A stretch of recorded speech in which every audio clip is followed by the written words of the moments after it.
Every guy in my family has man boobs. I don't have man boobs anymore because I control my estrogen levels. Most people think estrogen is the devil, but for men, it actually drives a lot of our sex drive and a lot of our cognition. Most people, when they get super, super lean, they're going to aromatize less of their testosterone into estrogen, which leads to lower libido. It leads to kind of this brain fog. Jay Campbell and Hunter Williams have spent years at the edges of health science, using tools most people never hear about outside the dark corners of the gym. Advanced peptides, bioregulators, they're bringing what was once fringe into the future. Human upgrades so cutting edge they feel like magic, with the science to back them up. Most men today who have been using therapeutic testosterone for a long time have what we call either testosterone or estrogen resistance syndrome. What do you recommend for people on testosterone from a peptide perspective? Do you actually inject estrogen? You're listening to The Human Upgrade with Dave Asprey. In the very early days of biohacking, I was using peptides, and I didn't bring them out in the front line of things because the world may not have been ready for that. I wanted to push the boundaries of biohacking, but not explode them. Right. So that people would just say, this is too crazy. So it was like, let's let this cook for about 7 years and become a movement. And then we'll slowly talk about things like BPC or GHK, these other peptides that are really important. And I put them in my longevity book, including bioregulators, which are just exploding. Yeah. And what I'm finding today is that the number of peptides that a person could use exceeds the amount of skin area for injecting that they have. For sure. So what is the framework that you recommend for understanding how you might want to use peptides for longevity, for cognition, for consciousness, for body recomposition? Just how do you think about them now? It's a great question. I think people today have to first get what I call the precepts or the foundation in. First, are you getting enough sleep? The things you talk about a lot, right? Are you getting enough sleep? Are you getting 6 to 8 hours of sleep? Are you hormonally optimized? One of the biggest issues for people that want to go into peptides is finding out whether or not they have a hormone deficiency. And as you know, it's so bad in our current environment, especially in the West, because of the poisons in the air, the water, the phthalates, the endocrine disrupting chemicals are everywhere, right? I mean, all the blue hair dye alone just drops testosterone like no one's business. The blue and purple hair don't care does not help matters, right? But it's true. Like that's the first, are you, and then of course, are you living insulin controlled? Are you training, combination of cardiovascular and lifting weights or some form of resistance training? Like we always tell people that that's most important before you dive into peptides, but having that said or having that dialed in, then starting with peptides, I think it comes down to what is your biggest need? In today's environment, most people are metabolically dysregulated, right? They have insulin resistance. They have too much belly fat or too much hip and lower regional fat. So it's like, what can I do to increase my metabolism, lose body fat, get cleaner health? And then I would say after that, it's healing, it's cognitive enhancement or restoration. And then from there, it's longevity. Yeah, I read a business book one time, and one thing that always stuck with me is I forget what book it was, but it said, fix your bleeding neck problem first. And I think with peptides, what it is people go onto peptide websites or they look at our videos, your videos, and they say, okay, well, I want to lose fat, I want to build muscle, I want to turn my brain into a supercomputer, I want to increase my sex drive, and it'd be nice if I could have like superhuman performance. But if you're 50 pounds overweight, you kind of have to go in steps to get to that place.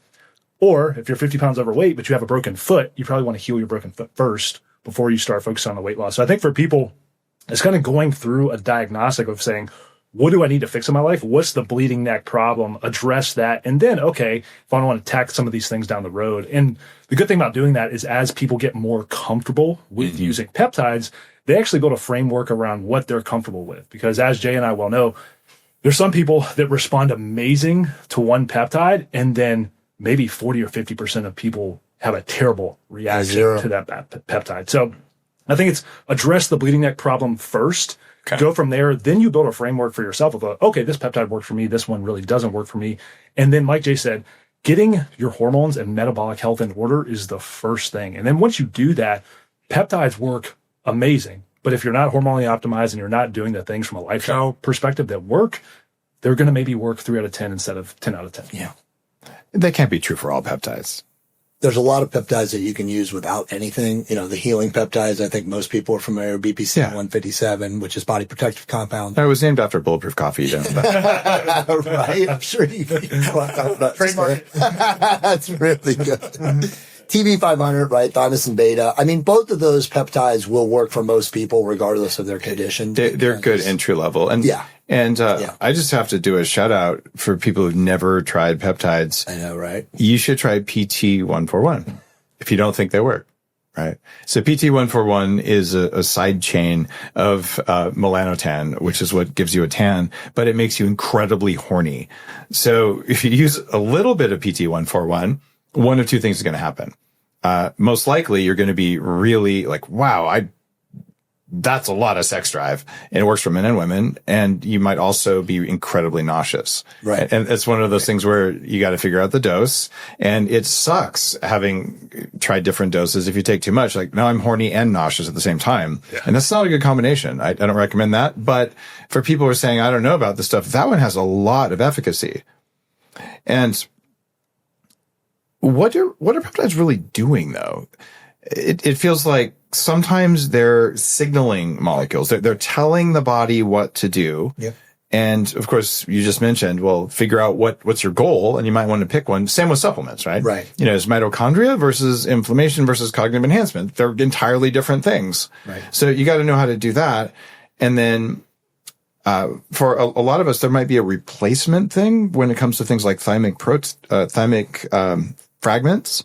So how do you think about signaling versus replacement? Yeah, it kind of depends on the peptide. Like you said, there's some that are actually endogenous to the human body. Yeah. So BPC 157 endogenous to the human body. But if I have a torn shoulder and inject it in my shoulder, it's going to do the signaling in the shoulder to heal, help with inflammation, help with angiogenesis around the shoulder. So depends on the peptide. You could go as far as saying GLP-1 peptides. Those are super long chains of peptides that, depending on the dose, can have massive good benefits or bad benefits for some people, depending on using it. So kind of comes down to the peptide.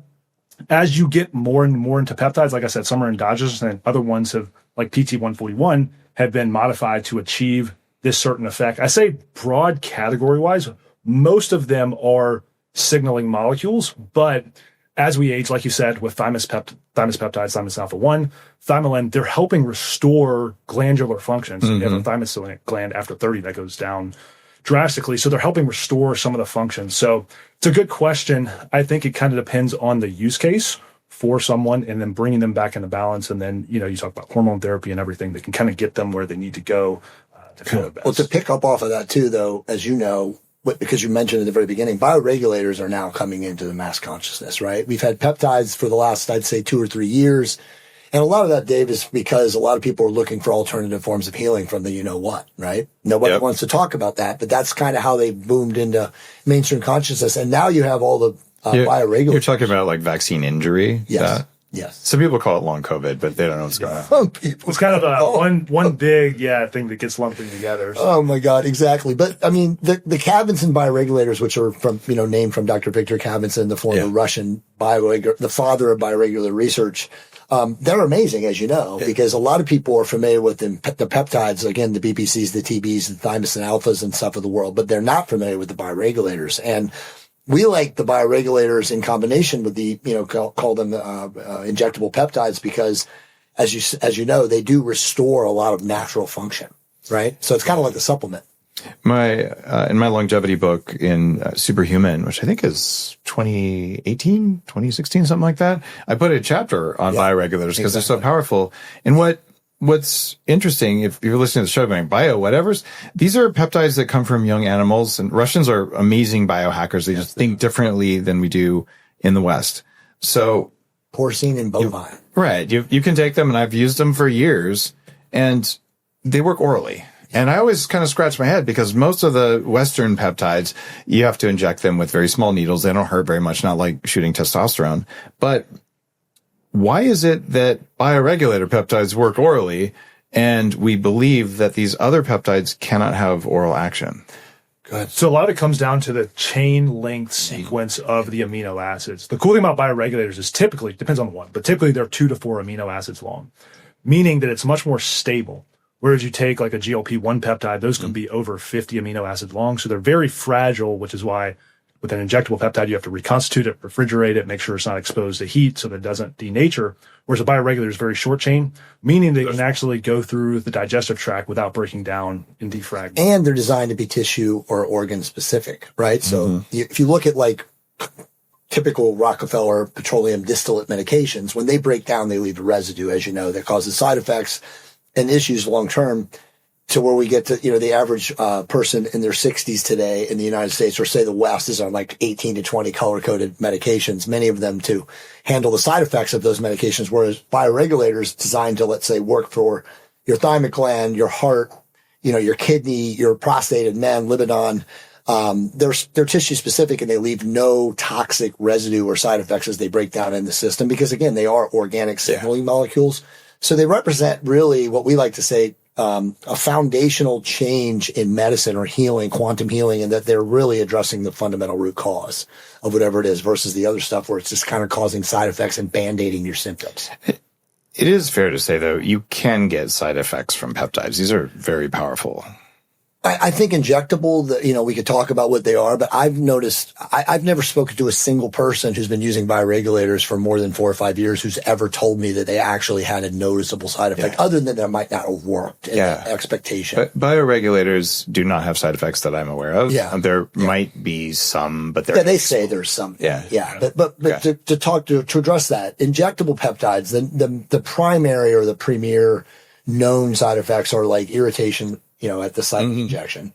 Like you get like a red cellulitis or rash or bumpy thing. Some people get, as you know, from some peptides like CJC, you get a flushing, like a niacin. Oh, I turn bright red from that. Or even, must be melanotan that causes that. nausea. Yeah. Well, I'd get some nausea, but I also just turn bright red, even if I'm not in the sun for a little while. Is that from melanotan 1? Probably from 1. Yeah.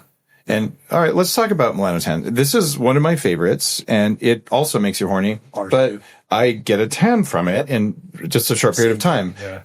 A tan is protective, which would be good. But it's also a circadian molecule in a really important way that gets broken by bad light. Can you walk me through what melanotan 1 and 2 do and why people might want to use them? So melanotan 1 is my favorite peptide, like you. I wrote about that in my book, The Testosterone Optimization Therapy Bible, way back when, also in 2017, published in 2018.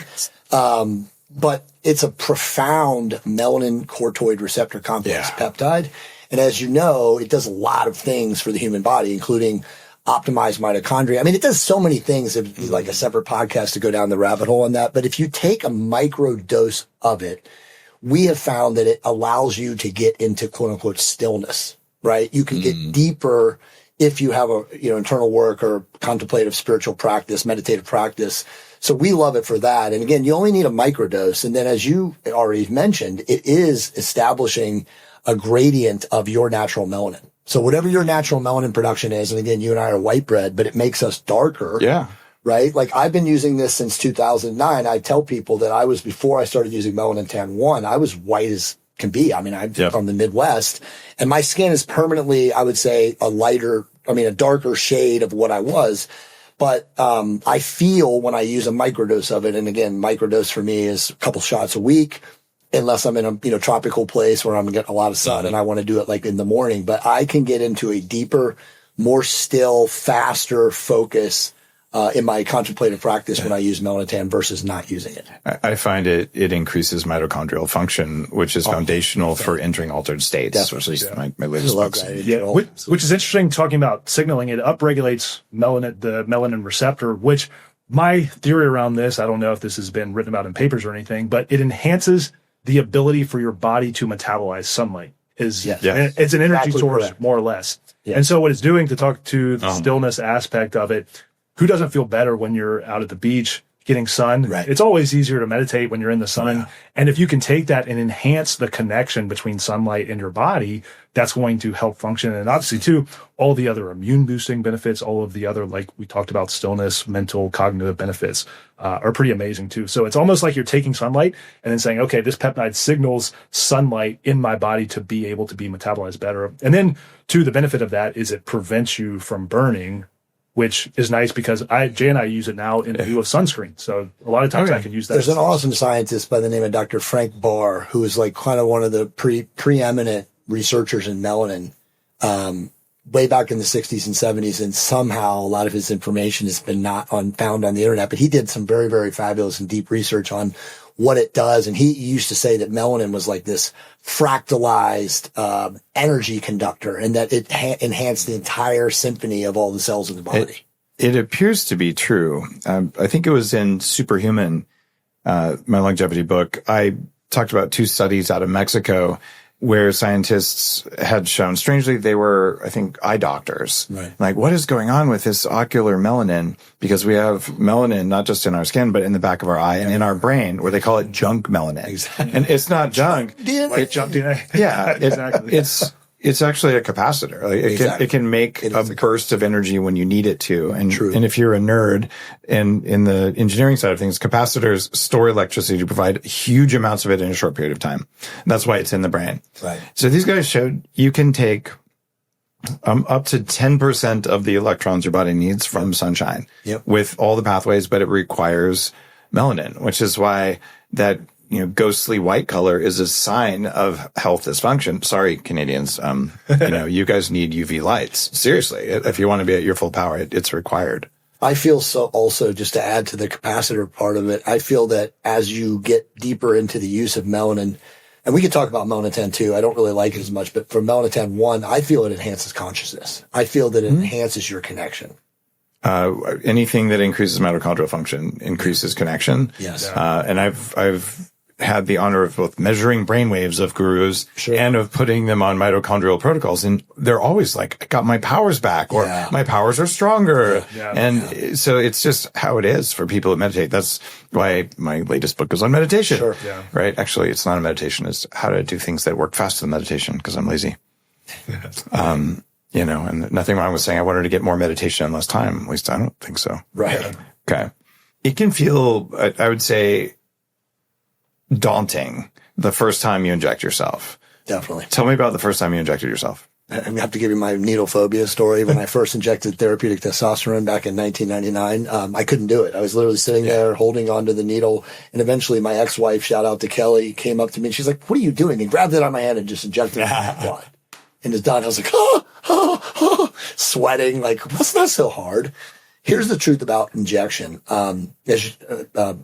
Trick question. What is the phobia of injection? Do you know the name of the word? It's ridiculous. I forgot the name, but one of my former employees had it really bad. It's tyrannophobia. Tyrannophobia. That's so good. Dinosaurs and needles. Yeah, exactly. But the truth is that back in the day, injections, we did not have these solutions that the testosterone, and obviously now with aqueous peptides, where they could go through a very small gauge needle. So you had to use a bigger needle, right? So you get scar tissue, people would have a fear of it, but now it's like brushing your teeth.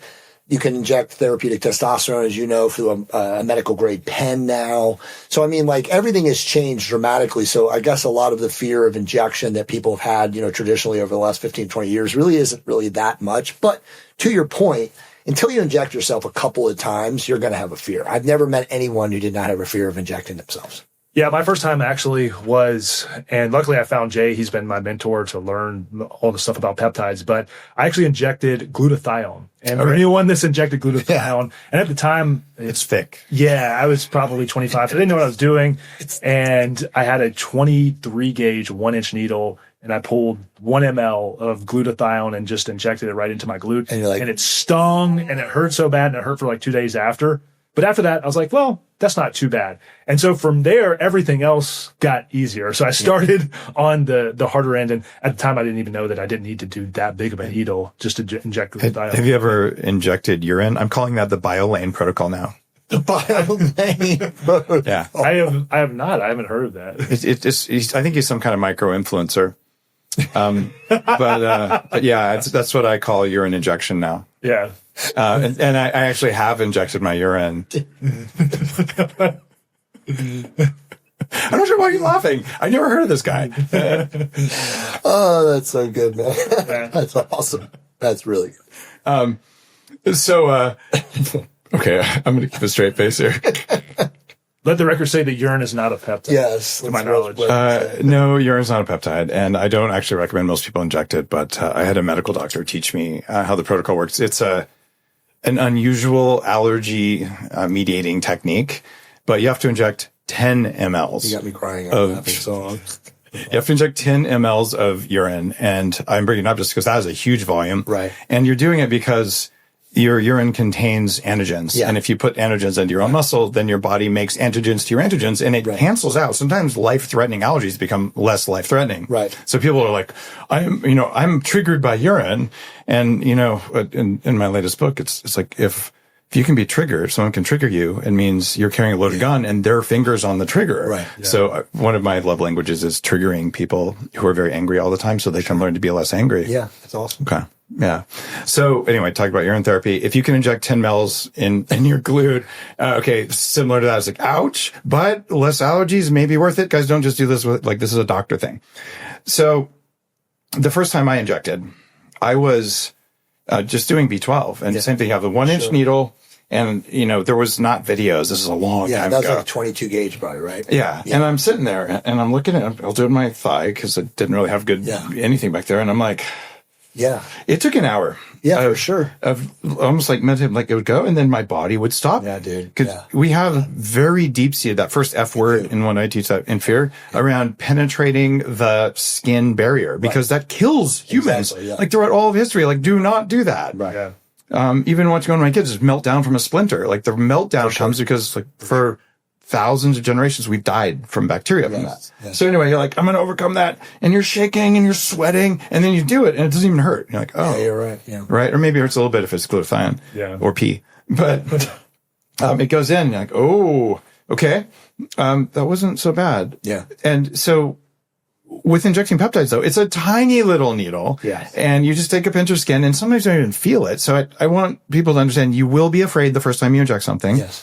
And if it's a peptide, it's really not going to hurt. No, it's not. I mean, and to that point, it's a 31 or 32 gauge insulin needle. It's, 5/16 of an inch or less, or even smaller than that. And you're right. I mean, you could literally jab yourself, whether you're fat or muscular, and you're not even going to feel it. It's the pain of the psychological capacity of like, it's going to hurt me, like you said. It's totally true. Yeah. One of the things that I'm really appreciating is the stuff you're doing with BioLongevity. And it's because there are now oral peptides. Not all of them are going to work orally, but you've put together formulas like Shred, That's right there. BioGutPro. Oh, sweet. This came from my counter, didn't it? Yes, it did. Maybe. Got it.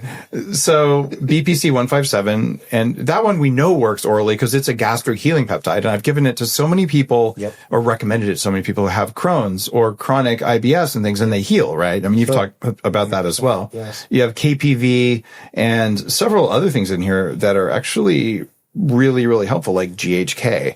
By the way, guys, you like collagen? I've kind of made that $1 billion industry.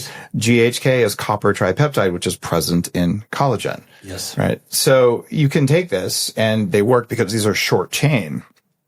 So this would be like your gut repair formula. That is actually the strongest oral peptide-based product right now, as we make in this podcast, in the world. This is BioGutPro, and no needles required, which is the important thing. So you only want to take this if you are working on your gut. Pretty much. And then you might switch over to like BioMind. Totally different than most of the stuff that's out there. Like it is different than everything else like we make something called Brain 101, which is totally synergistic with this. Yes. Because that's nutrients and some adaptogens and some herbs. But you have J147 dihexa and Nupept. And that's in BioMind. Again, no needles required. What do people experience that's different from a normal nootropic formula when they take this? I mean, it's pretty, I know you've used it. It's a whole different level. I mean, so J147 is like a stage 2 Alzheimer's drug right now that they're having incredible results from. I mean, when you take that, and then obviously dihexa, as you know, is a very strong nootropic, and then Nupept is a racetam. When you take this peptide, we should all take it actually, right? Yeah, here, have some. I actually didn't take any racetams this morning. Nupept is a very powerful one. Yeah, for sure. Yeah. So, and we're all fasting right now. So reality is, all three of these products, and if you take 2 capsules, this is one dosage, it just makes everything brighter. Yeah. There's no heart increase. There's no noradrenaline spike. There's no jitteriness. There's literally just everything becomes brighter. And I think, you can add, it's like 6 to 8 hours of very clean, wow, lights are brighter. I'm more focused. And I think most people that have used this so far, and by the way, as you know, this has only been in the marketplace for 6 weeks. I get all the good stuff first. You have had it longer than that. But I mean, most people that use this will say that, wow, they've come back to us, whether it's at a conference or they, just started using it and started messaging us. They're saying like, this is something that I want to take every day, but we want to make sure that people aren't taking it every day because it's very powerful in its method of action. Yeah. J147 is really interesting. Most people, if they're on the fringe, have probably heard of dihexanupep, probably use them, but J147 is actually a super extract of curcumin. Yes. And what it does, talking about mitochondrial activity, it actually drives mitochondrial activity in the brain. So everyone loves creatine for driving mitochondrial activity in the brain. J147 is like that, but it's even better and more potent than creatine is at doing it. So you pair that with the dihexa and the Nupep, it gives you this really profound sense of calm focus without raising your heart rate or without really impairing sleep function for most people that we've seen. Now, would I take it before I go to bed? No. But when you're playing the nootropic game, it's always the balance of like, okay, how do I get the bang for the buck without the downside? And what I like about that is it's enough to kind of help do that without making you feel too stimmied out, I guess. If that makes sense. That's one of the problems in just the whole cognitive enhancement space. And it was actually my second big book was on cognitive enhancement because there really weren't a lot of modern books on this. There was like Steve Folks, one of my mentors, Smart Drugs and Nutrients from like 1987 or something. Yeah. And just shout out to Steve who's been on the show and is a good friend. So I'm like, we got to talk about this in the context of mitochondria, which you just did, which is great. So better mitochondria, better brain, and better everything else. I'm kind of have a mitochondria fetish. You might have noticed. No, it's not a good. It's a good, very good fetish to have. Of all the fetishes. Yeah, for sure. So what happens then is I've had days where, especially if I'm using some pharmaceuticals or even some of the really strong things like try and take 5 grams of tyrosine. Right. And you're like, my norepinephrine levels are too high. So you can overdo it. And I would just encourage you listening to this. You don't have to do everything all at once because that's probably going to be for the first couple hours. Holy crap. I love my life. And then like I'm nauseous. I'm shaking. I got a headache. Light goes up, must come down. Yeah. Like there's that, the caffeine analog thing. That stuff just gives me a headache every time I take it. Yeah. That's out there. Like I prefer just natural caffeine. And I don't know, maybe I have a bias. It's on my bias. So speaking of biceps, I was just gonna say, you're looking we're looking at low body fat here. What's going on? Like the peptide's not working? I guess I gotta come in better, ready to go. So. I'm totally messing with you. No, it is fun. You know what's funny is no, you're totally ripped down. And guys, shaming people is a great way to motivate them. It's very high vibe. I recommend it. High vibe. Now, if you can't laugh at yourself, though, what can you? No, you have veins on your biceps. I'm just messing with you. He's a big boy, actually. Yeah, no, I can tell. I think you guys both probably can press more than I can right now. But I did inject peptides and stem cells and exosomes in both shoulders that had tears. Nice. So all of my shoulders are repaired now. So I'm in the process of building them back up after. I mean, you're looking pretty good, bro. You've seen the book cover? Like, I'm very happy with how. Yeah, you look awesome. I saw the picture down in your living room too. It looks great. Like as a 300-pounder formerly, it's a big difference. Yeah. I want to ask you this though: how lean is too lean? Great question. Most guys, I mean, I think it's a great question because I think if we compare to like social media, people are always playing the compare game to seeing, fitness influencers or, bodybuilders or performance athletes or whatever with like super low levels of body fat. We stress for our audience as a man or as a woman, there's 2 different levels, right? And obviously women have internal body fat for maternal purposes that men don't carry. So like a woman is never going to be as lean as a man because of that internal body fat. But the best optimal levels for health. And let's remember, and this is important, statistically proven you will live longer the leaner you are, right? Because fat tissue is highly inflammatory, especially visceral fat. and it gets around the organs, it's going to shorten your lifespan. So the leaner you are, statistically, the longer you'll live. Well, there is a lower limit. The 1% body fat is high risk of like ripping a lung, but right? obviously healthy from a healthy standpoint would be, for men, it's somewhere between 12 to 15% is healthy. Yeah. When you get down into the single digits, which, we are, as long as you're doing a lot of, very anal retentive, lots of cardio, living insulin controlled, using growth hormone agonist peptides or human growth hormone or testosterone, I think a man can be somewhere, year round between 8 and 12% and still maintain health from a longevity standpoint. Women, it's different. Women is somewhere between 14 and 20%. And a lot of that is just based on boob size. Yeah. I mean, seriously, they're made out of fat. If you have D cups, that's a major percentage of your body fat. And there's so just trying to do body fat on women, I think is dumb. Yeah. It's just visceral fat is all that matters. Exactly. Yeah. Right. Exactly. Yeah. And no one really talks about that with body fat percentage, because if you're a man and you're 10% body fat versus 12% body fat, but you have more visceral fat, it's kind of what proportion of that is the ratio. visceral fat. And that's why women have so much of a wider range, because a woman could be 17% body fat or 23% body fat, but you might see the one that's 23% body fat and they actually look like they're in better shape and probably have a better hormonal profile that's true. than the one that's 17% body fat. I think to add to Jay's point, especially in men, what I've noticed personally is when I get down too low, there's a hormonal component that can really skew to the negative. Meaning that as men, whether we're using testosterone therapy or we're just relying on our natural production, the leaner you are, the less you actually aromatize into estrogen. So less testosterone gets converted into estrogen, the leaner you are. And what I've noticed is that when I've gotten super, super lean at different times in my life, there is less estrogen, which most people think estrogen is the devil, but for men, it actually drives a lot of our sex drive and a lot of our cognition. And the lower and lower you get as a man, most people don't struggle with this. The problem in society is kind of the other way. But most people, when they get super, super lean, they're going to aromatize less of their testosterone into estrogen, which leads to lower libido. It leads to kind of this brain fog. And also, too, like you were saying, the joint health. I've noticed when I've gotten super, super lean, my elbows, my knees kind of feel much less like there's juice and kind of like a nice pump behind it when you're training. So do you just take a birth control pill on Sundays, or what do you do? You definitely could. Inject estrogen, bro. You could do that. You could inject estrogen. But do you actually inject estrogen? Yes. I actually You want to go down that rabbit hole? I might be willing to try that. It's actually pretty amazing. Okay, let's talk about that. Talk about it. Yeah, so sure. There's this thing where testosterone's the man's hormone. Okay, women have 4 times more testosterone than they do estrogen, because estrogen's really powerful. Yes. I use a topical estrogen on my face. Yeah. And my face looks pretty fucking good. Yeah. And there's a reason for that. You're 83, right? Yeah, that's my IQ. But the thing that I'm you're dealing the father of biohacking, bro. why thank you.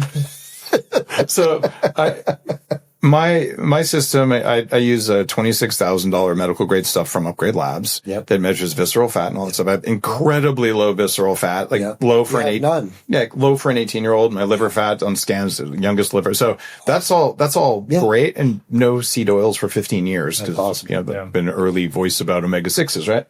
So I'm somewhere between 4.8 and 6% body fat, That's awesome. which changes with bioimpedance and all, but this is a clinical grade system. So that is competition grade lean. Yeah, that's insanely lean. And it's probably not best for longevity, right? And so I've actually been working on how the heck do I put on body fat, which sounds crazy. But how do you know it's not best for longevity? What markers are you measuring to really understand that? Well, there's all kinds of longevity things that they'll do. You look at methylation tests, true age, and you look at pheno age. Jay Brecker in here? He's been in here. There's all kinds of different ways of measuring it. Sure. And mine are all pretty good. And they're going to range from whatever, about an 8-year range between the different ones. Yeah. So what I've learned from my elders in longevity, starting even in the late 90s, there's some ideal probably around 8 to 12 for men, which is, okay, you get in a car accident, you want some body fat. Yeah. You need some reserves. I don't have any. So I've been trying to put fat on. As a guy, my entire family's obese. Yep. Okay. I struggled for many years, and I use peptides, and I use all my longevity stuff and all that. And I am effortlessly lean. I can have 400 grams of carbs for 6 months every day with as much steak and butter. I do not put body fat on. Right. By the way, What we need to is going shout on out with to that? Mark. We gotta, because Mark wanted me to say hi to you. Mark Bell, he's yeah. the sugar diet right now. So I love Mark. Shout out to Mark. Yeah, he wanted to say what's up. He loves you, and he said you guys got to mention the sugar diet. So anyway, I just parked it in there. But Okay. yeah, I mean, the truth is that once you dial your body in, which you have from all the things that you do, and obviously all of us do a lot of things. The macronutrient content really doesn't matter. It's really balancing the protein between the carbs, between the fat. And that's where I think we're realizing now in human nutrition that you can eat any macronutrient loaded type of diet and maintain leanness and health. It's just a matter of combining things correctly. Exactly. Yeah. And I would have said this is impossible to do that. So, I want to put on weight. I'll just eat a whole bunch of rice. Right. And it's not like that anymore once things are truly working. Totally. And I want to get back to estrogen, but let's talk a little bit about the sugar diet. Yeah. So it is abundantly clear that you can eat a zero fat, high starch diet and lose weight. Yep. It's 100% proven. Yeah. This is basically the Ornish diet. Yep. Now, the Ornish diet Dean Ornish gave Steve Jobs pancreatic cancer. Right. I did a whole bunch of research to find out what diet he was actually on, and it was the Ornish diet. I published it, and Dean came on and said, well, I told him to get surgery. He didn't listen. I'm like, yeah, you also gave him that cancer with a super high carb diet. So if you want to live on a high sugar, high starch, zero fat diet, that's a valid way to lose weight. Unfortunately, you're going to have high blood glucose and you're going to have high insulin levels. Right. Insulin is aging and blood glucose is aging. So I don't think it's the right path, but shoot holes in that. Well, so no, I mean, I that's what I say to Mark. The one thing you left off is what about caries in the mouth? What about teeth, dental issues, right? Because and yeast. Yeah. Yeah. I mean, so there's a lot of stuff here. And again, I think Mark, I love Mark. He's great. We all love Mark. I was just on his podcast 2 weeks ago and I spent a whole couple days with him up in Northern Cal. But, I think that again, context is important. And I think, his sugar diet is based on fruits, fructose, sucrose, again, fast, readily absorbable, keeping the starches or the thicker, higher glycemic carbohydrates like at bay, where you only use it as a small portion at night. So he has changed it a little bit where it's not just pure starches and pure sugar combined. But I think it's context. So like, what are you attempting to do? For him right now, he's 49 and he's obviously very fit and very lean. He's attempting to put on a little bit of size and maintain his leanness. And so he's experimenting with this. As you know, as I know, as Hunter knows, you can pick up on this, is I think as we get older, we have to remain metabolically flexible. It's totally relative to our energetic demand on what we do every day.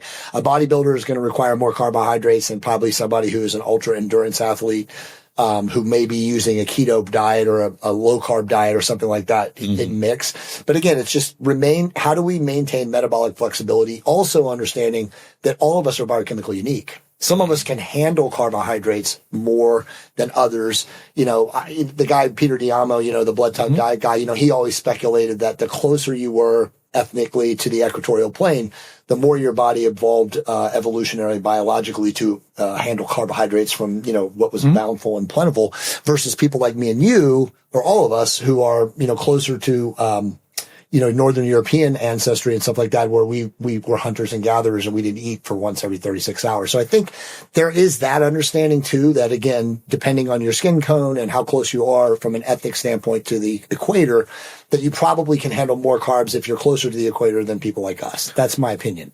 Yeah, I think to Mark's point, most people, the bleeding neck problem is that they have too much body fat.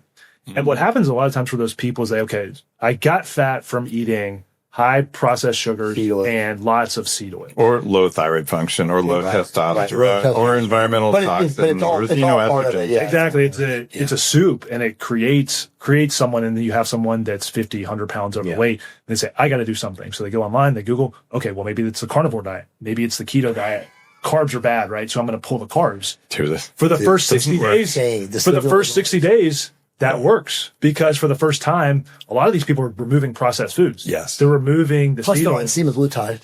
Yeah. Plus they're on a GLP-1, which then slows gastric emptying even that much further than just a carnivore keto diet itself. But anyway, so you have someone that, 60 days it works, and then all of a sudden what happens? The body is really smart.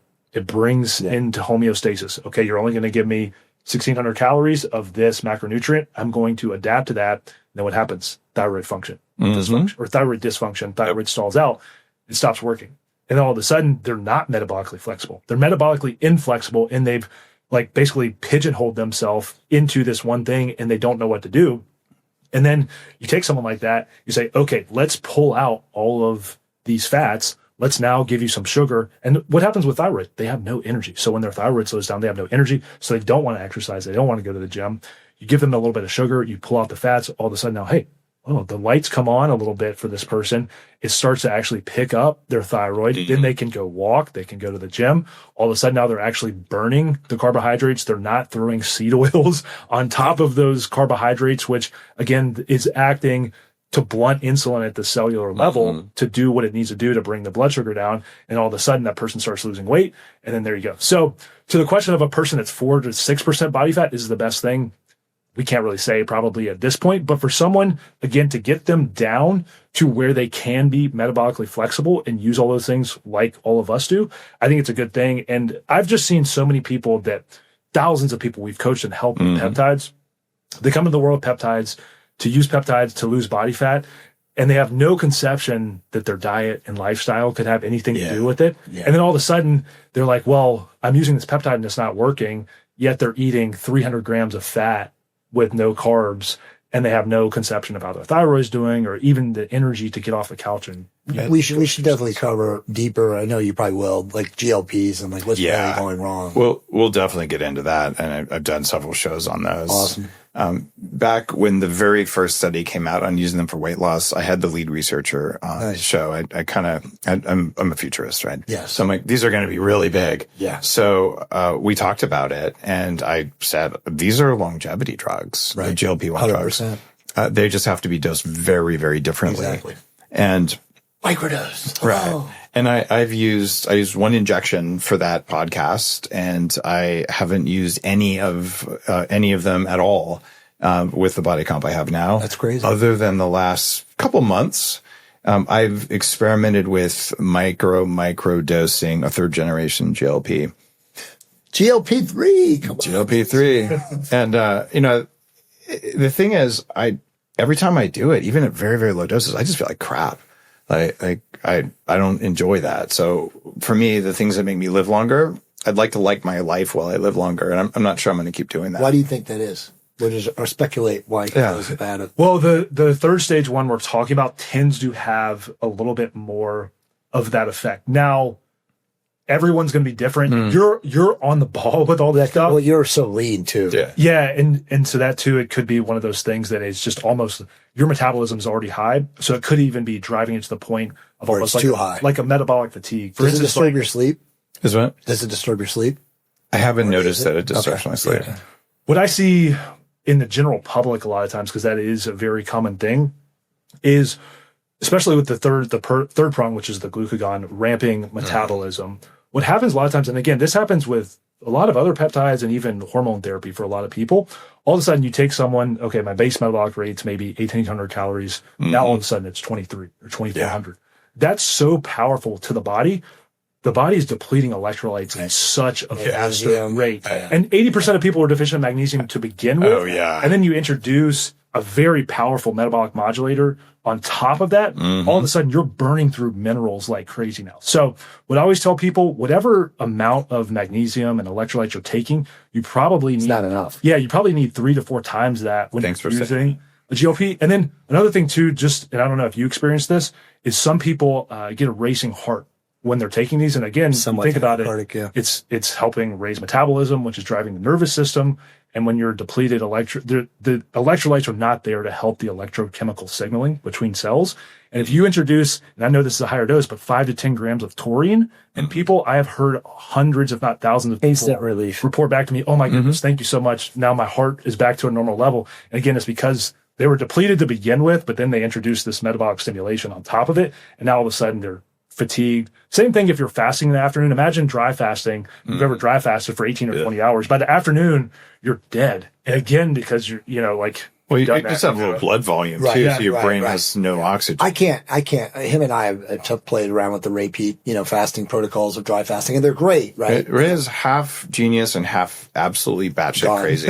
So it's a little dangerous to go down that path. I mean, well, the truth is like, if you're dry fasting, like, it should be for cancer, wasting, something where there's a need for it. For people like us, fasting is amazing for the autophagy, removing senescent cells, the hormetic effect.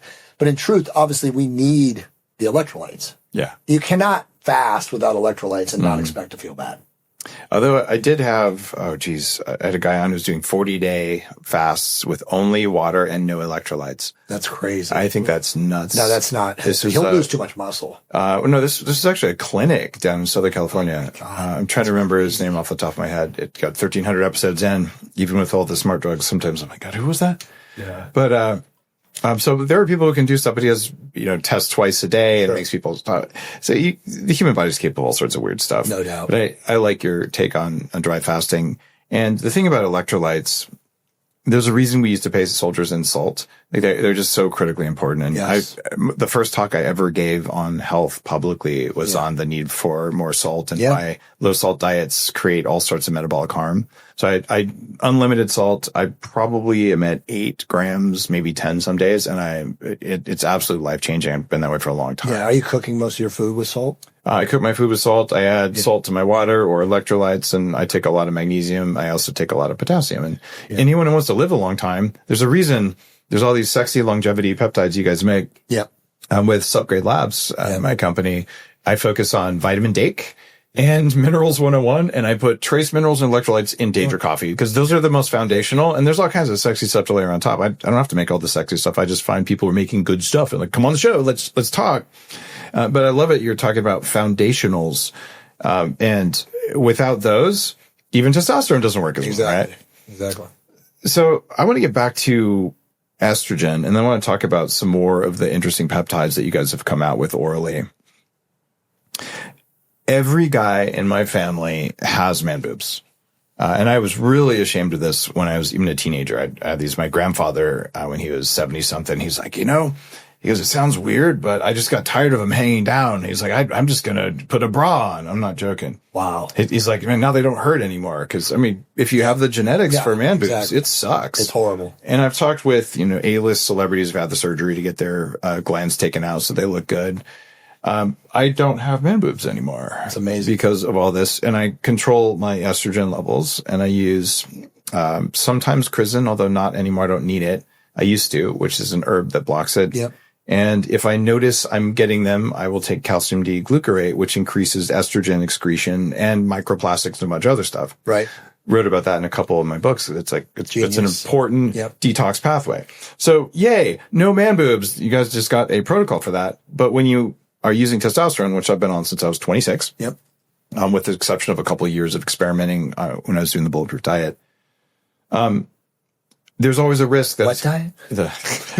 It's a risk. It's going to go down. The comments I want to make, man. The bullet pretend diet. But by the way, you guys know I'm not with that company anymore.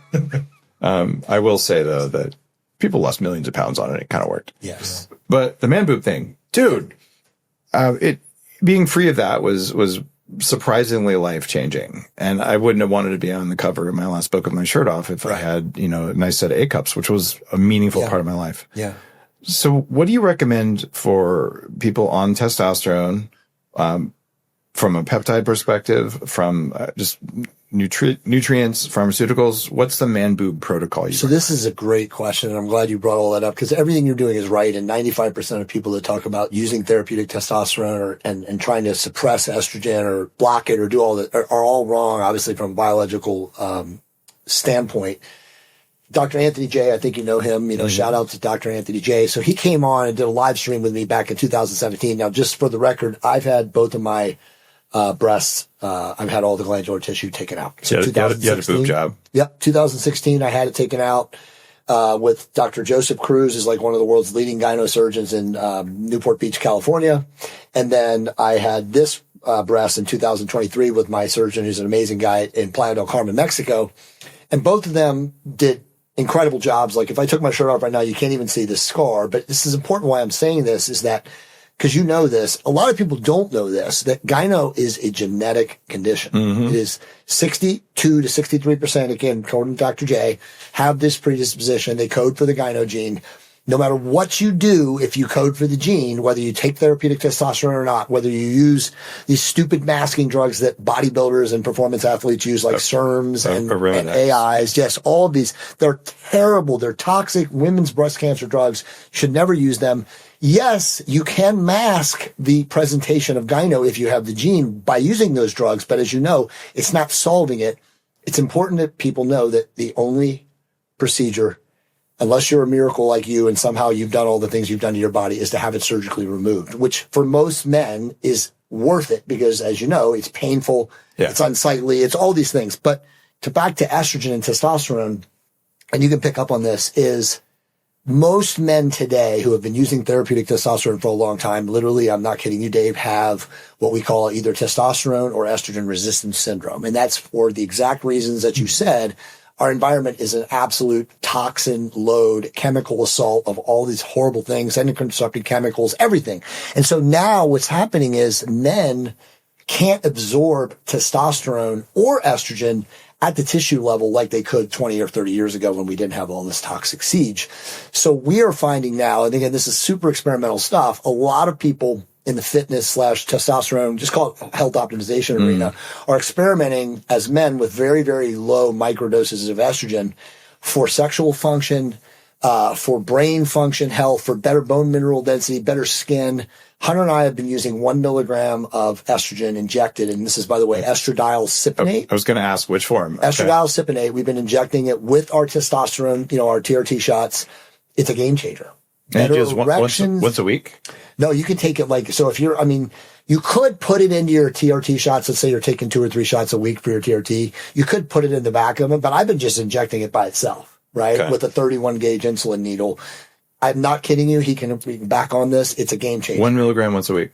No, 1 milligram 3 times a week, but wow. Up to 1 milligram, right? So you have to figure out your unique dosage, but better heart, better erections. insane erections, better just well-being. It's instant, right? It hits in 30 minutes. Estradiol cypionate. Estradiol cypionate. Okay. It's amazing for guys who have been on long-term TRT. I'll play around with that. Who've lost the cell. Yeah, we'll get you some of it. So we came into this in a really roundabout way because last year, Jay and I started experimenting with bioidentical DHT injections. In addition, this is so fun. But your head is shaved. I just want to say, but it looks like you have hair under it. So I have genetic predisposition. It's androgenetic alopecia, but my hair started to thin way before I did any of this. This was when I was 44. I used to have massive, hair pushed up.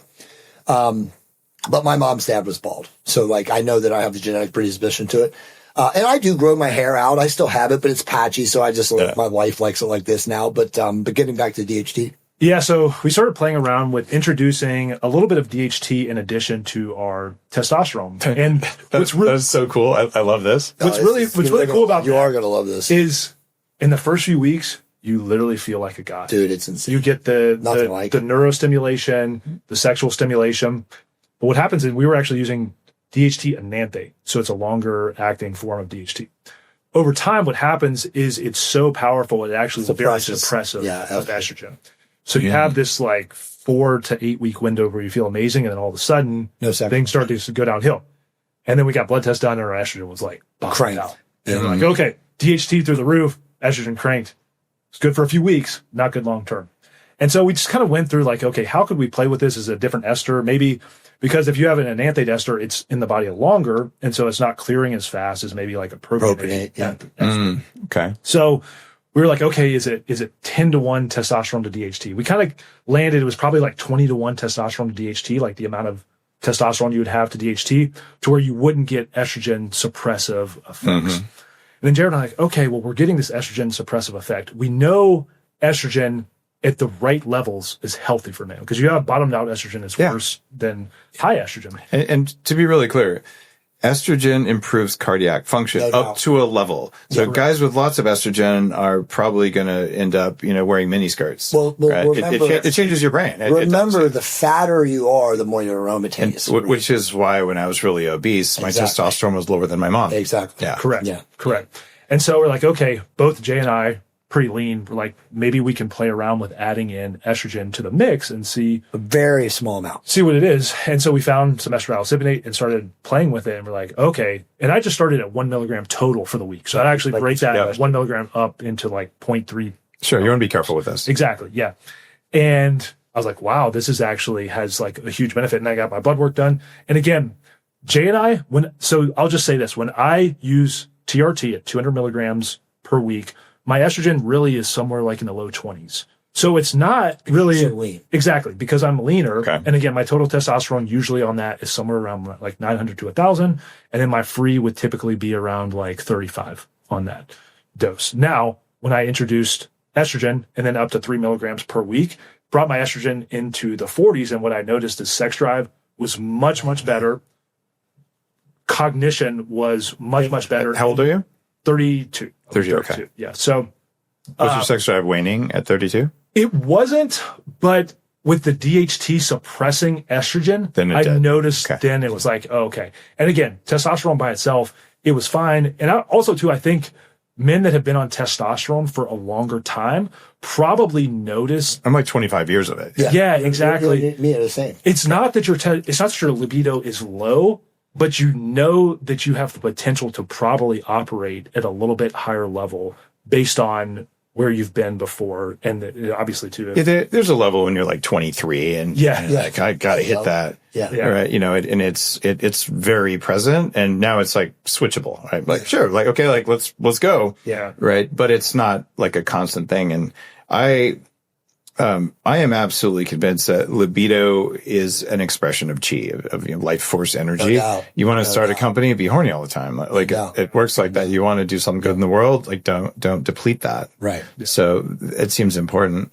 And it's funny. This whole conversation is, who would have thought, but men and women both have estrogen and testosterone, and they're both important. 100%. And that for guys, we only talk about T and we ignore estrogen. And for women, we talk about estrogen and we ignore T. And it's dumb. No, well, let's talk about that, because that's one of the biggest topics that we talk about now is like teaching women the importance of perimenopause, pre and post.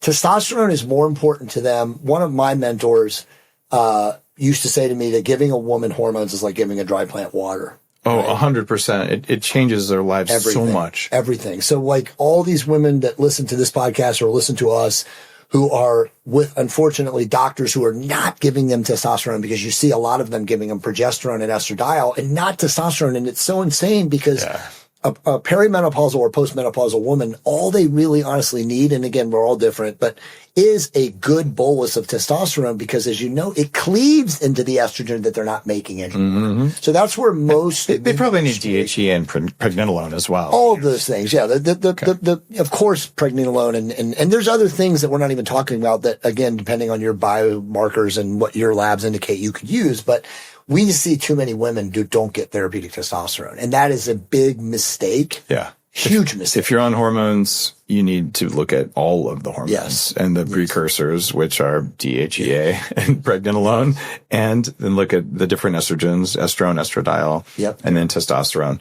And I think men and women need to look at both of those. Without a doubt. And there are lots of genetic differences as well, where for me, for the vast majority of my life, even just a small dose of DHEA, absolute elimination of libido.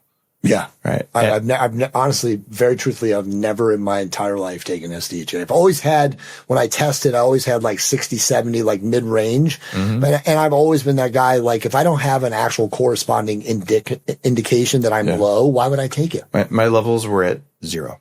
Wow. Like literally no DHA on lab tests, below detectable limits. Yet when I take it, I feel like crap.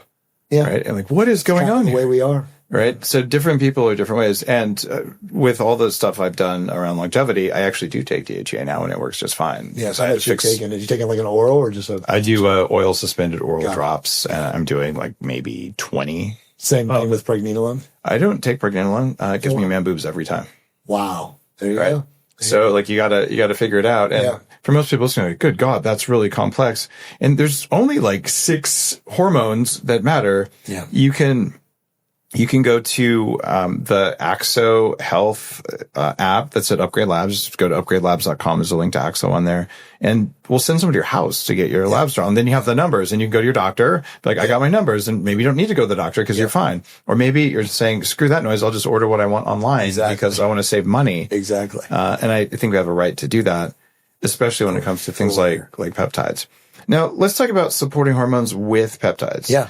So what's going to support testosterone, estrogen, DHT function in adults, in men and women? So there's some amazing, we'll talk about all of them, right? Yeah. So there's, and we don't have these peptides at BioLongevity Labs, but we do have the bioregulators. But there's a couple that should be mentioned, and that is, dude, my brain just melted. Gonadorelin? Gonadorelin, and what's the other one? Kisspeptin. Kisspeptin. Do we sell Kisspeptin or no? I can't remember. I think we do have Kisspeptin. I think we do have Kisspeptin. But anyway, both of the, so here's the thing. Here's the problem with these two. They're comparable to like HCG or HMG, right? As far as from an injectable standpoint, but all the research in them shows that you have to inject yourself 2 or 3 times a day to get the same impact that you would get with injecting HMG or HCG every other day during a week. Again, to maintain fertility, FSH, LH. So I'm not too super on those, but the bioregulators, which as you already mentioned. Let me translate what you just said for listeners. For sure. Because I love that you're just ripping through it. Yep. So if you take testosterone for long periods of time and you're not controlling estrogen and doing some of the blocking strategies or some of these other things, you will get small balls because hormones called LH and FSH go down. They independently are markers of longevity. You do not want to have them low, and you'll be infertile if they go low. So the strategies for that are the old school breast cancer drugs like Arimidex and Clomid, which I took in my 20s because I was on testosterone. Thankfully, I was still fertile, but they come with a downside. Right. Don't take those anymore. Yes. And then you can do HCG, which is a what was it, a hormone or a peptide that's made, what is it? It's a hormone. It's a hormone, yeah. Human chorionic. Thank you. Yeah, it's a hormone.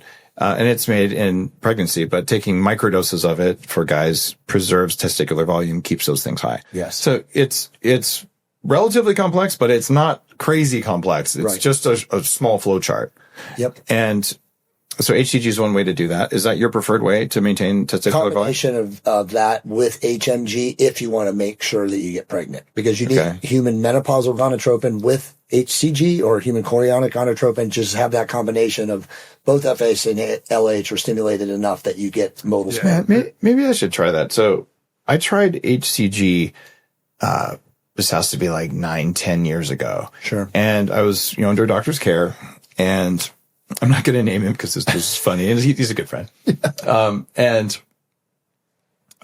injected this, and over the course of maybe 60 days, I would say, of taking normal doses of HCG for testosterone, I grew boobs and a round ass. Yeah. My body thought I was pregnant. Yeah. And it was the most horrible. Like, what is going on? I go into his office. He's like, I've never seen this before. Stop right away. I'm like, yeah, I'm stopping. Like, well, what is going on? Thankfully, those went away, but it was bizarre. I mean, they really are women's fertility medications. So I'm a little leery of HCG, but is that common?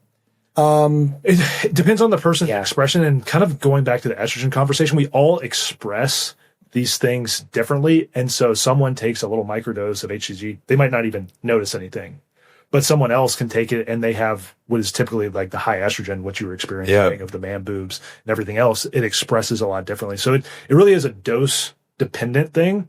Now, in that case, and this is where peptides are really cool, we can get into maybe a Kisspeptin or gonadorelin conversation. But also, too, there's bioregulators now that have been used. I've used your Russian bioregulators, Testosterone, and I noticed a difference in libido from that stuff for 100%. Sure. And libidon, which is the prostate. In fact, I'm out right now. So, but you want to cycle it anyway, so. Yeah. Where's the stash? But what's interesting about testosterone is in men that were not on testosterone therapy in the Russian literature, on average, I think they had a pretty big patient population.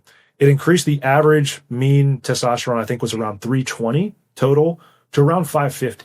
So this is just 2 pills a day. Exactly. After 30 days. After 3 days. And these are the Russian bioregulators. And you could stack those with injecting testosterone, and you can stack them even with oral testosterone. That's what we actually like. And then make sure you mention Testogen, too. Well, there's an injectable form of testosterone. Oh, I got to get that. Yeah. Do you guys know that? What? Coming soon. It's coming soon. Yeah, but You had like 2 SKUs a week? Jesus Christ. it feels like that. Sorry, well, I appreciate that it's available, so thank you. Yeah. But to the LH and FSH conversation, which Testosterone and Testogen would do, again, for guys not on testosterone, it's going to help bump those up, and you see that in the data there. So let me just be really straightforward. If you are a male and you are alive, you probably should be doing this because all men are low T right now. Yes. So just there we go. And what's it? Testosterone? Yes, Testosterone is the oral version, and then Testogen would be the injectable form of Testosterone. But like you said, if you're a man walking the planet right now, whether you're 17 or 77, you can benefit from that again because of the environmental milieu that we're up against. Okay, I gotta throw something in here. BioLongevityLabs.com, as you might expect, use code Dave, and you can order that stuff. It's a good idea.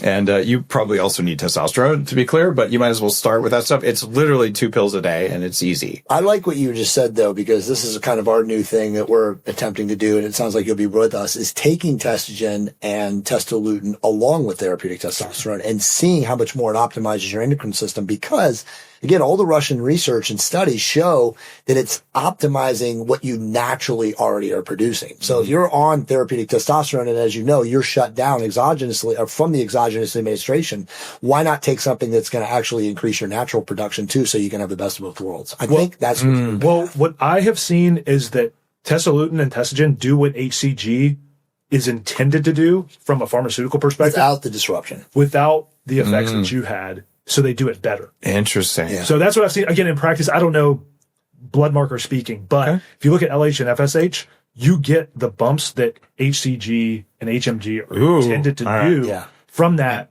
But again, we're doing it with an amino acid sequence that is just stimulating the pituitary to do it. So I hate cycling stuff because it just takes a lot of organization. Yeah. And I'll show you guys my supplement room at this point. It's a wall this big, just covered in supplements.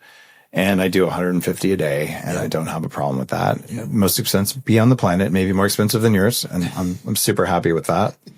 And in fact, some people like to use my urine in their BioLane protocol, and like I respect that. You know, if they're into that, I'm not gonna. Is there a discount code for that?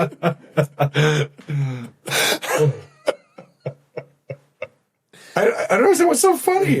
Clearly, this guy's got an obsession with my urine, and I'm respecting his identity and all that stuff. Like that, that's all good. Oh my God. So I do want to ask though, like there are some people who get into like the extreme low carb or extreme vegan or like an angry PhD who just yells at people all the time online. What do you think is the hormone or nutrient imbalance that makes him that angry, or is it just childhood trauma?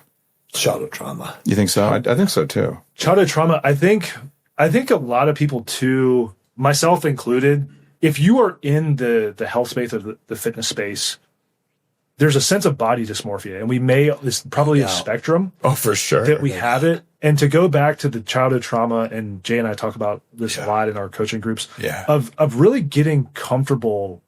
And none of us are, I'm not even saying like I'm there because this is a journey in life, but really getting comfortable and loving who you are. Right. And I think people have a cure for that. Yeah. And people that attack people online, because we all see it. And if you put yourself out there, you're going to have that, is saying that like what I put out into the world is meant to help people rather than pull people down. And it's fun to joke and stuff, but I think people that make their stick about that, again, I understand that it gets views and everyone's trying to make a living, but it really probably comes from a place to like when they look in the mirror and say like, who's Dave? Who's Hunter? Who's Jay? Do you like what you see? And that's not anything that a peptide, can really fix. I think it's mostly bullying. They were bullied and they got stuck in that trauma and they grow up and like it's unnecessary. Like there are things where we probably disagree. Right. And that means you're a bad person and I should misstate your argument, make it simple. And then like, or we could just be adults, be like, that's interesting. Maybe I don't want to inject estrogen, but I don't think you're a bad person because you tried it. Right. And that level of maturity, I know some of it is biological. Sure. Right. If your brain is trash, your thyroid is low, if your T is too high and imbalanced, that can increase anger, but you're not going to get roid rage. That's made up nonsense from synthetic 70s stuff. So having a balanced metabolism and working mitochondria equals better emotional regulation so you can do the work. And that's my latest book is all about that stuff. But I do want to know, okay, so let's say that you know someone who has a bit of an anger issue, can't handle criticism, criticize other people all the time. And there's a lot of people with this going on, not just in the online health space. What is the peptide stack to chill the fuck out? Melanotan 1 for sure. Okay. Funny enough, Melanotan 1 actually does help with that. I can see that. Yeah. Again, of everything that we were talking about before. And you guys sell that, but it has to be injected, right? It's not oral yet? Correct. Yeah. Okay. I don't think someone could make that an oral, you'd be a trillionaire. Yeah, I don't think that, because of the way that works, it crosses the blood-brain barrier, I don't think you can make that oral. But we do have to get to the strip technology that's coming. So so that's the really good news, Dave, is that right now we're in, as you know, the golden age of all of these amazing like biotech, biochemical ingredients and technologies and stuff like that. But we're working with a company, which we can't really name right now, who has an incredible patented form of oral buccal strips of peptides. Right now she has 7, correct? Yeah, sweet. And she's is desiring, and she said she's very soon to making happen, GLPs in oral. So imagine what that will do, right? And her claim is, and again, we have not used these yet right now. She's going to, of course, be here this week, so you will meet her. But she says that there's somewhere between 60 and 65% is efficacious as an injectable. And she says that all the injectables, nothing is over 89%. So that's not bad. And look, if something's only half as good orally, take twice as much. Exactly. The math is pretty easy for that, right? Right. Exactly. Okay. Exactly. So that's coming, but what else would you say? SS31, M1. CMAX and Solank are really good. Can help. Yeah. Now, some people respond better to it. We actually have, so I've played around a lot with those. There's regular CMAX and regular Solank, and there's actually what's called an N-acetylamidate version. Right. Yes, I've used that. Yeah. And those, in my experience, personally, I respond. Nasal spray or injectable or oral? Either one. You can do nasal spray or injected. Yeah. I prefer the injection, but some people like the nasal spray. Okay. Some people don't put things up their nose, bro. Yeah. Yeah, I don't have a problem with that. Hop A is my friend. Yeah. But to Jay's point, SS31, anything where we improve mitochondrial health, I think it just kind of helps clear a lot of the nasty gunk. A lot of the trauma sits in mitochondrial networks. Yes, it does. And the whole framework for trauma resolution that I use at 40 Years of Zen is that it's very low down. It's actually a pre-processing of reality that makes you feel angry. So, if someone disagrees with you, you get a huge wave of emotion from your body. Right. There was that time, the bully in 5th grade or my daddy or whatever disagreed with me and I felt unsafe. So now if someone disagrees with me, I feel unsafe. So I lash out. Mm-hmm. And you're like, if you have, a following on social, you have a moral obligation to chill out and bring good stuff into the world. And I don't care who builds followers. They're not the followers you want. No, exactly. Yeah. Well, what do you think of, because you asked us about that. What do you think of SS31? It's one of my favorite peptides now. It's like an amplifier peptide. SS31 is really interesting. Yeah. And I've probably used 3 vials of it, but it feels mitochondrial, and which is a weird thing to say. But once because I had chronic fatigue syndrome, like once you know the feeling of having really low mitochondrial function, it's nasty. And then the brightening effect that happens when your mitochondria turn back on, it definitely does that. And I find it makes meditation also work better. I think so too. Well, I mean, to that point though, and again, you can speak to this firsthand. And by the way, obesity runs in my family too. My mom died 2 years ago. She was morbidly obese. She died, of course, the hospital diagnosis was COVID. Mm-hmm. She was obviously comorbid and metabolically deranged. But here's the thing. People who are obese and insulin resistant, they don't have mitochondria functioning, right? Like they don't even know what it's like to have mitochondria. They've never felt as good as they can feel. Exactly. Exactly. It's funny, the tagline for Danger Coffee, who knows what you might do? Right. It's like you have no idea what's in there. I didn't. I thought everyone felt like I did. Their default state is suffering. Yeah. It's totally true. And I really believe that biohacking can get people out of biological suffering. Yes. So that you have enough energy to work on all of the trauma suffering that you also have to work. If you think about it too, it's like a low energy state. Everyone that's familiar with David Hawkins' map of consciousness. If you actually map that out to what that looks like, low energy, fear, anxiousness, anxiety, depression, all those all mitochondrial behaviors. Yeah. Think how hard it is to roll the rock up the hill to overcome that. If your mitochondria are firing on, if you have low testosterone, you have some of the brain fog and all these things, not impossible, but how much easier is it to do? And then the results are. That's why a heavy person, man or woman, if they really do want to change their life, a mitochondrial optimizing peptide like MOTS-C, SS31, a 5-amino, by the way, injectable 5-amino. Have you tried that yet? That's pretty amazing.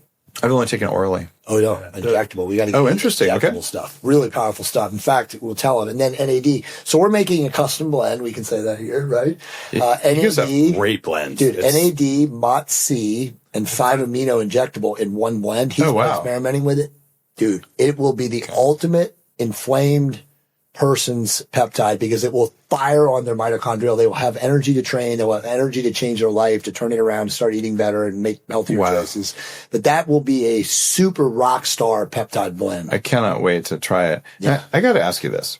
So, Elizabeth Yurth is a friend. Good friend to Buster. Yeah. And just a really great longevity doctor. Yeah. Amazing. And she'll tell you straight up, like, don't mix peptides. Inject them all separately in separate syringes. And I just don't like throwing away that much plastic, and I kind of like to mix them. So what's your take on the pros and cons of doing multiple peptides in a single syringe? So there are what are known as cross-chain linking reactions, right? Yeah. For certain peptides. So yes, she's kind of right, kind of not.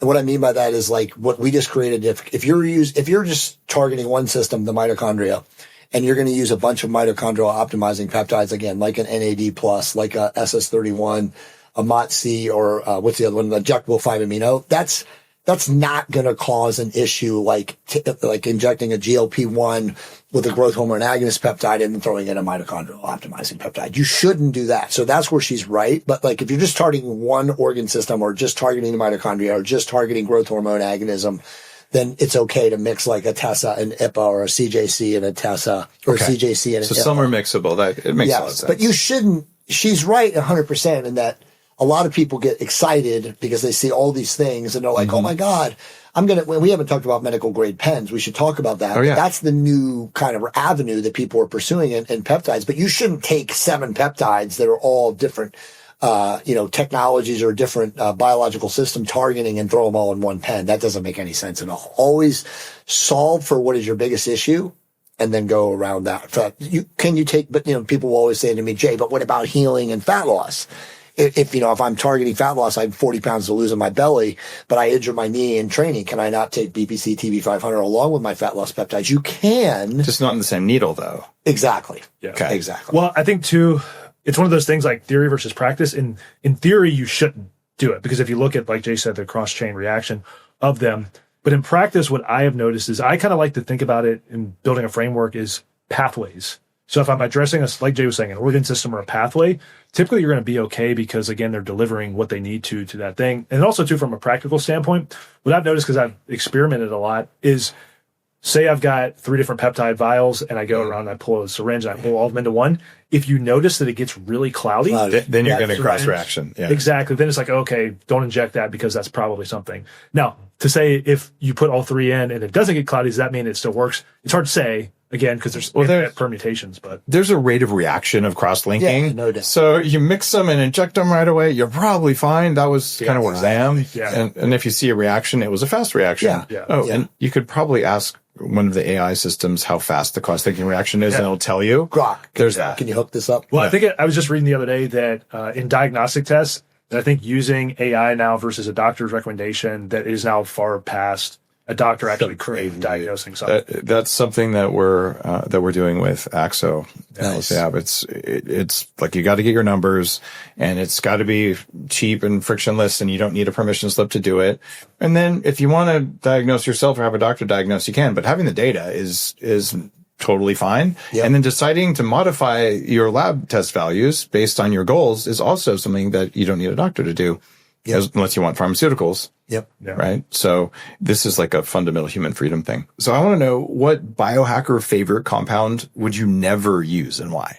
Good question. Never, like a device or just a supplement? A compound supplement or a peptide or something you're like, that's crazy. Oh, melanotan. It's got to be melanotan too. Yeah, I just have never had good experiences with relative to melatonin 1. The only person that should use, and I know you probably have had experience with. But you guys actually sell melanotan too, don't you? No, we don't. Just one. No, we just only sell one. And the reason that is that so melanotan 2, as you know, and like when peptides first started making the rounds, whatever that company in Australia that has the patent for it. And then they sent it to people at Arizona State, and Melanotan 2 started making the rounds. I think it was in like 07 or 08. Yeah, a long time ago. Yeah.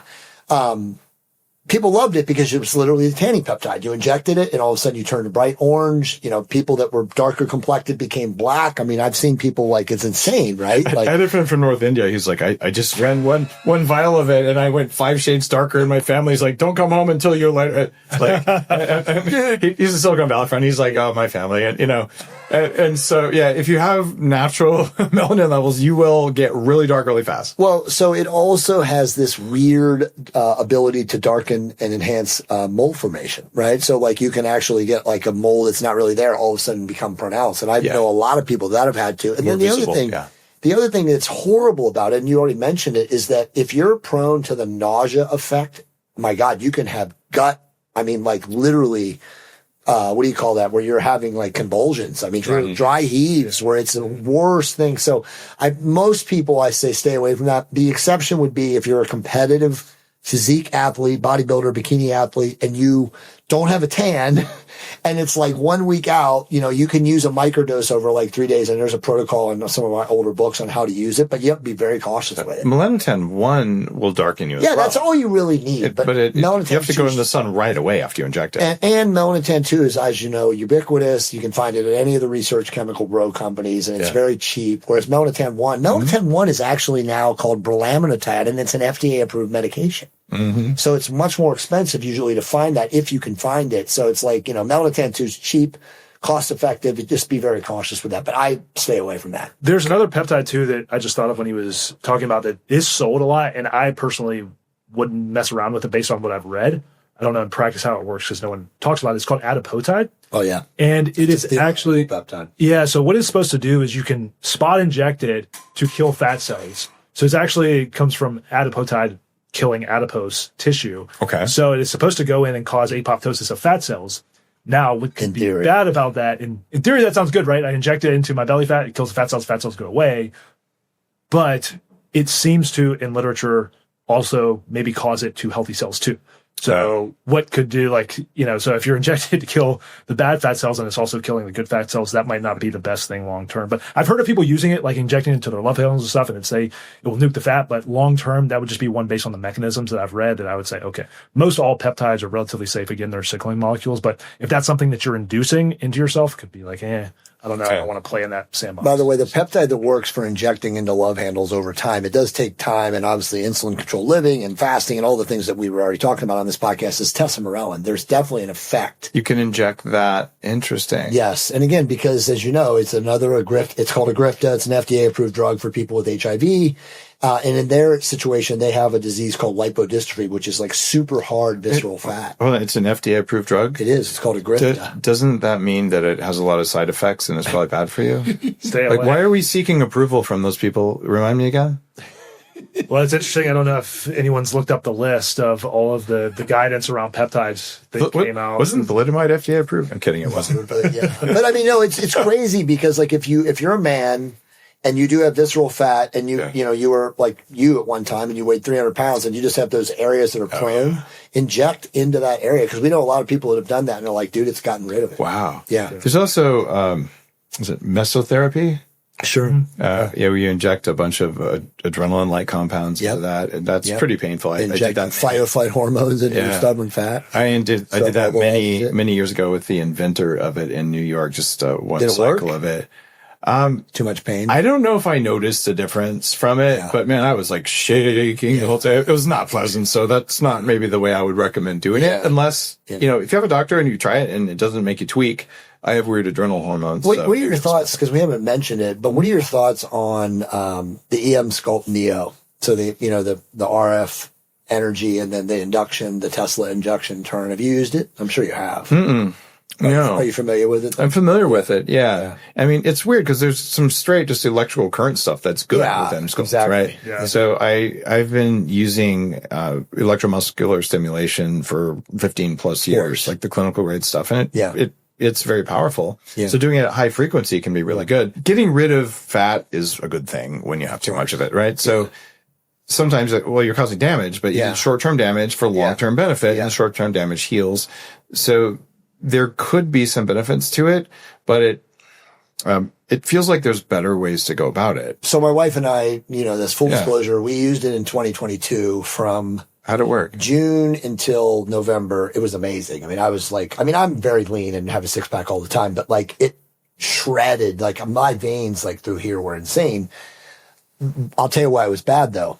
My deep tissue lady who also does cranial sacral and gets deep into it, she was like, what are you, the first month after you did it, fascial scarring. She was like, what in the hell is going on to your body? So you were shocking that fascial network. So it's like what we got to the point, or the theory was, you couldn't do 100% induction. You had to do 75 to 80.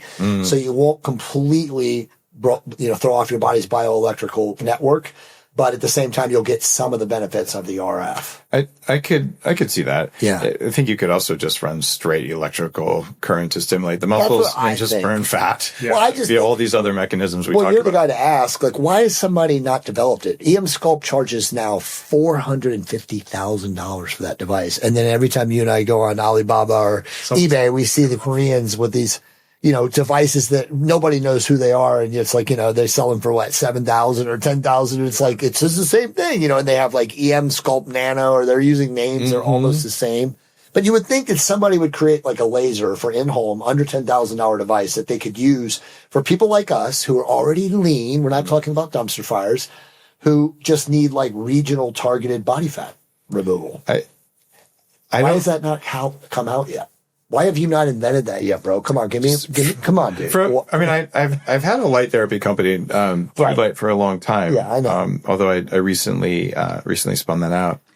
I'm thinking about it. They talk about green light, right? Yeah, green laser. Yeah. Green has some effects, and 528 Innovations is here. And you can increase mitochondrial function with lasers. Yeah. I've never seen spot reduction with a laser without massive tissue damage. Yeah. You also have things like Cool Sculpt. Which will work. It works, but it's bad. It's really bad. Really it bad. cause massive damage to your fascial layers and all. But it will get rid of fat, and it's a brutal. This is an interesting conversation around peptides that I just thought as we were talking about this. Jay and I do not know of any peptides that will remove excess loose skin. Yeah. There are great peptides if you've lost people are weight. confused about that. But that's one of the most common questions we get. They think GHK does it, of but whether GHK is going to help, if you lose 100 So I have a unique perspective on this. I have about half of a large bath towel worth of extra skin from when I was obese, and there's equations to figure that stuff out. Yeah. And the only thing today that does that is you cut it off. Yeah, of course. Right. So people will say dry fasting. I've not seen results from that. Oh, no. And here's the thing. They go, well, that means that, longevity doesn't work. But okay, do you cut your fingernails? Yes. I pick them every now and then. Okay. They grow over time, and then you cut them off. If you're going to live to 180 or longer, of course, your skin will do what skin does because of gravity.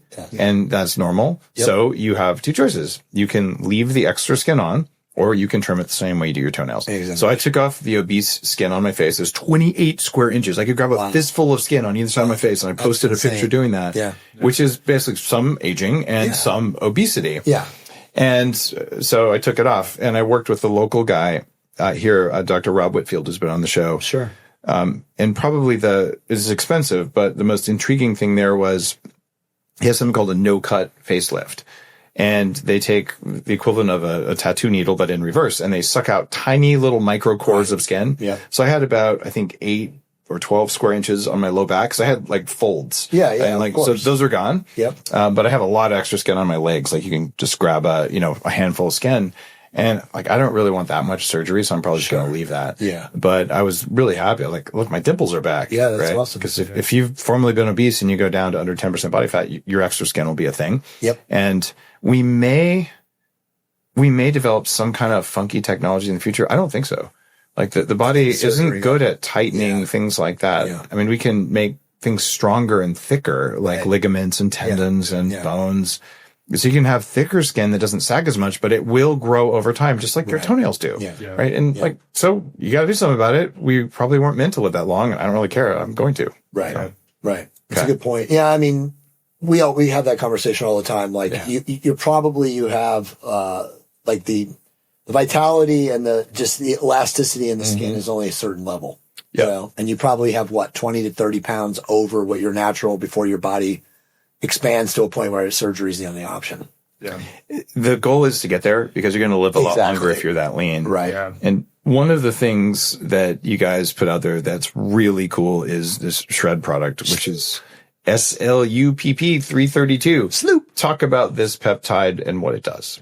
So I'll talk about the mechanisms real quick, and then we can talk about all the cool stuff. So it is an estrogen-like receptor agonist. So it does not agonize estrogen, is an estrogen-like receptor agonist. And when you agonize that receptor, it actually drives mitochondrial function. So it improves mitochondrial health. We were talking about estrogen earlier. Estrogen, very important to mitochondrial health, is an estrogen-like receptor agonist. So it's actually been looked at as more of an exercise mimetic. So it basically like induces a state of exercise within the body and drives mitochondrial function. So Jay and I started playing around with that, I guess, like August, almost a year ago, last year. And the first time we took it, we were actually together filming a course, and we went to the gym and we trained. We're like, man, we feel like beasts today. And we got on the bike and we just kept going and going and going and going. Feel good. I really like it. It's an energy thing. Exactly. Yeah. And it helps you burn fat as well. Yes. Geez, it's so weird. Your work, we can burn fat. Who would have thought, right? Yeah. Did you notice it the first time you took it, like literally, like within the first couple hours after taking it, you felt like you sweat more or a higher energy production or what? I was a little sweatier. Yeah. And I typically am not a sweaty person. Unless I'm in a sauna, I'm not going to sweat. Yeah. But drives mitochondrial function, and the process of doing so obviously is going to upregulate everything in the body. The thing with this one is dosing is very important. And so, funny enough, sometimes leaner people can take higher doses of things because our bodies work better. This one's a little bit of the inverse. So typically the more optimized and healthier from a mitochondrial standpoint someone is, the lower the dose they need versus someone that is severely mitochondrially dysfunctional and inflamed and impaired. They're actually going to need a higher dose. So Jay and I played a lot with the dosing of starting. I think the first dose we took was 100 micrograms. And then we went up to 2 milligrams. Yeah, to 2 milligrams, which is 20 times more daily. And what we noticed is you feel good for a short term. And then over time, when you're stimulating and pushing mitochondrial hard, you get into this what's called mitochondrial overspin.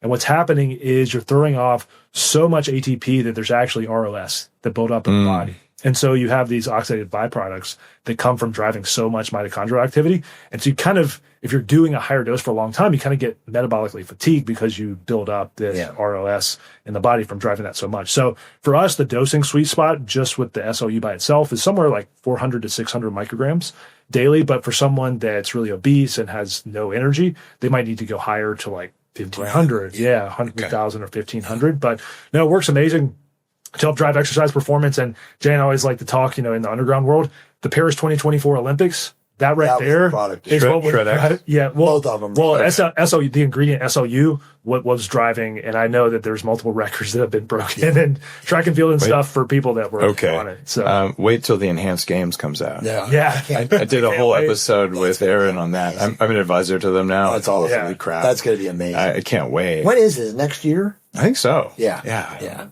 Everyone will pay for that. It's like watching baseball in 2008 to 2000. Exactly. You have Shred X too, which is really interesting because you have the SLU in it, and you have two other ingredients. Tell me about those. Sure. So the other ingredients are a peptide that's actually called AOD 9604, which is actually, it's pretty cool. If you took the growth hormone sequence and you extracted the fat burning part of it, that's what the peptide AOD 9604 is. Now, in principle, is it going to just melt fat off the body? No. But what it does is it helps drive fat loss through exercise. And so we have the liposomal form of that in there. Obviously, the injected would be better if you're using it. But to pair it with SLU, it helps drive the fat loss from performance. And then the other one people have probably heard of, there's a little bit of debate on it online. It's called cardarine. The chemical name is GW501516. It's one of my absolute favorites. Amazing. And it doesn't kill you at high dosages like the Reddit. I wrote a lot about this in my longevity book. I'm like, guys, this is exercise in a pill. It actually is. PGC1 alpha increases mitochondrial biogenesis. That's the number one drug in Russia, by the way, for performance enhancement. And also for longevity. Like, you're crazy to not use it. So I have loved that stuff in super public. I think it's been 8-9 years since I ran cycles with that. I did use that and 3 other SARMs all at once. I put on 29 pounds of muscle in 6 weeks. And it was insane. I had to like buy new shirts. I was going to go speak on Tony Robbins' stage, and I literally couldn't wear the shirt that I bought. And so if you ever see a video of that, there's a reason that my shirt didn't fit. But that was part of the stack. The problem is if you put muscle on that fast, your tendons and ligaments don't like it. You get some tears in your shoulders from that and bad things. So I'm not recommending that people go out and do that, but I do think Carderine's amazing. And the fact it's in here is so that is a legit. pre-fasted cardio supplement. If you take that before you do cardio, and of course you can take it pre-exercise, but obviously cardio is a lot better. What if you just take it because you want to? I mean, you can do that, but I mean, if you want to sweat and burn incredible amount of calories, it's obviously when you're fasting, it's amazing. We definitely don't want to end this podcast without talking about what's in the pipeline for GLPs, because there's 4 and 5 stage agonists coming. Sure. So imagine what those are going to make. So I'm fasted, and I'm just feeling like I should take some Shred X. Take 3 or 4. Take 3 or 4. Yeah, you'll definitely. I think too that, in my opinion, based personal experience, that I think there's actually a little bit of a cognitive pick me up too. No, there's no doubt from Carderine for sure. Yeah, 100%. From taking that. So we like to say it before exercise because the benefits for exercise are so much better from a performance standpoint. If you're doing cardio. Yeah, that's an amazing supplement. Training. So definitely. And previously I was buying powder and I have a drug dealer scale. Well, we definitely have to mention that if you're going to talk about Shred X, because that's the whole BAM 15 with SLU. Yeah. Okay, tell me about this. So that's really cool, and shout out to Alex Kickle. He helped us formulate this product, MetaShred, and helped us with this. So, like I mentioned before, there's this oxidative waste kind of buildup from driving too much mitochondrial action. What's cool about BAM 15 is actually a mitochondrial uncoupler, and if people have heard that term, they probably have heard of DNP, right? That was the original mitochondrial uncoupler that helped you lose fat, but it also gave you a fever. Yeah, it gave you a fever and probably killed a few people in the process.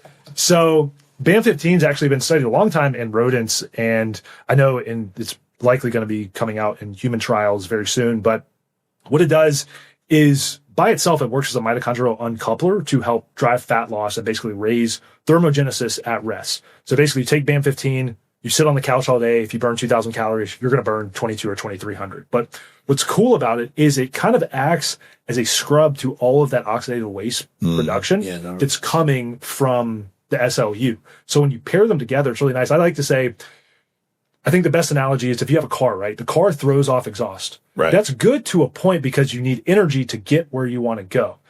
But if you have too many cars throwing off too much exhaust, what happens? You have smog in the atmosphere. So the BAM 15 actually kind of works as a filter on that exhaust to help you get energy out of the SLU without building up too much waste as a byproduct. So again, you don't have to worry about that taking SLU unless you're taking super high doses for super long amounts of time. But the BAM 15 works synergistically with it together to increase performance, but then also just from a longevity perspective. And what's cool about BAM 15 too, this is only a rodent study, but they paired BAM 15 in rodents, or used it against semaglutide and tirzepatide for fat loss. BAM 15 beat semaglutide, tirzepatide for fat loss. Crazy. What's awesome about it too, almost no muscle loss. Whereas what do we think about semaglutide, tirzepatide? You have the muscle loss. So it's pretty cool from a fat loss. All right. So if you're listening to this, there's a lot there. So if I summarize that stuff, it's biolongevitylabs.com/Dave, and you get a discount. Thanks, guys. And probably the Mac Daddy of these is Shred X with Carderine. That was pretty exciting, at least for me, because I really like Carderine.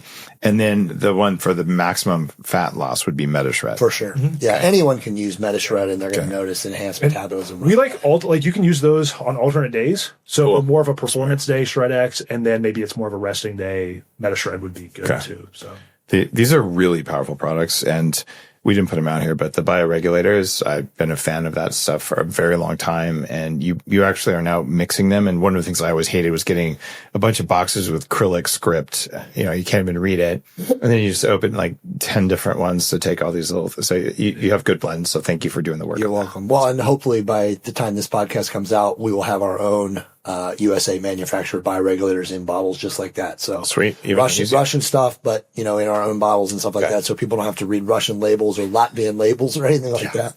Or even sometimes too, when they're manufacturing them there, they have it shows the you the production date produced, and then the expiration date. Oh God. And then they see the production date and they're like, this is expired. It's like, no, it was made. It was made on that date. And so it's actually not expired, but anyway. Guys, fascinating. And thanks for just focusing on peptides, and a few other cool things mixed in there, the bioregulators and even the cardarine. So availability of these has been an absolute dumpster fire, historically.